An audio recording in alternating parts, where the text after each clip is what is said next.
అందరికీ నమస్కారం. ఈరోజు బుధవారం. మరి వినాయకుడికి ఎంతో ఇష్టమైన గరికమాల, అలాగే గులాబీ పువ్వులు, చామంతి పువ్వులతో నేనైతే ఈ విధంగా ఈరోజు ఆ లంబోదరుడికి మరి మాలనైతే తయారు చేసేసుకున్నాను. ముందుగా నేను గరికి తీసుకున్నాను. ఆ తర్వాత గులాబీ, చామంతిని ఇలా ప్లేట్లో పెట్టేసుకొని గరికి తీసుకొని చక్కగా దాన్ని నీటిలో శుభ్రపరచుకొని పసుపు వేసుకొని మళ్ళీ నీటిలో శుభ్రపరచుకొని నీట్గా అలాగైతే పెట్టేసుకున్నాను. మరి ఈ విధంగా నేను స్వామికి ఫస్ట్ టైం ట్రై చేశాను.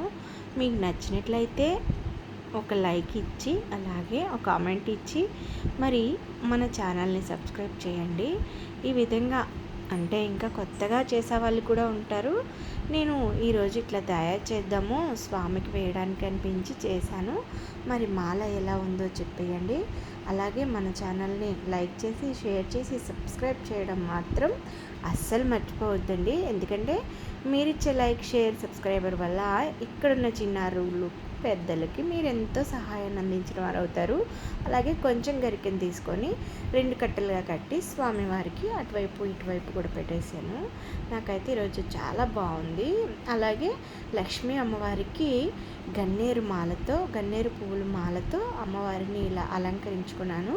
ఈ విధంగా నేనైతే చేశాను. మీకు నచ్చినట్లయితే మరి కామెంట్ చేయండి. పూజా గదిని ఎప్పుడు కూడా మనం ఇంత చక్కగా అలంకరించుకోవడం అనేది నాకు చాలా చాలా ఇష్టం అండి. ఇలాగా ప్రతిరోజు ఏదో ఒక కొత్త ఆలోచన చేసి చేయాలనేది నా ఆలోచన.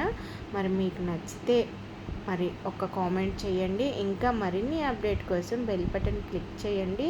అలాగే మన బీకేఆర్ ఓల్డేజ్ హోమ్ ఛానల్ని మాత్రం సబ్స్క్రైబ్ చేసే ప్రతి ఒక్కరికి కూడా పేరు పేరున హృదయపూర్వకంగా ధన్యవాదాలు తెలియచేసుకుంటున్నాను.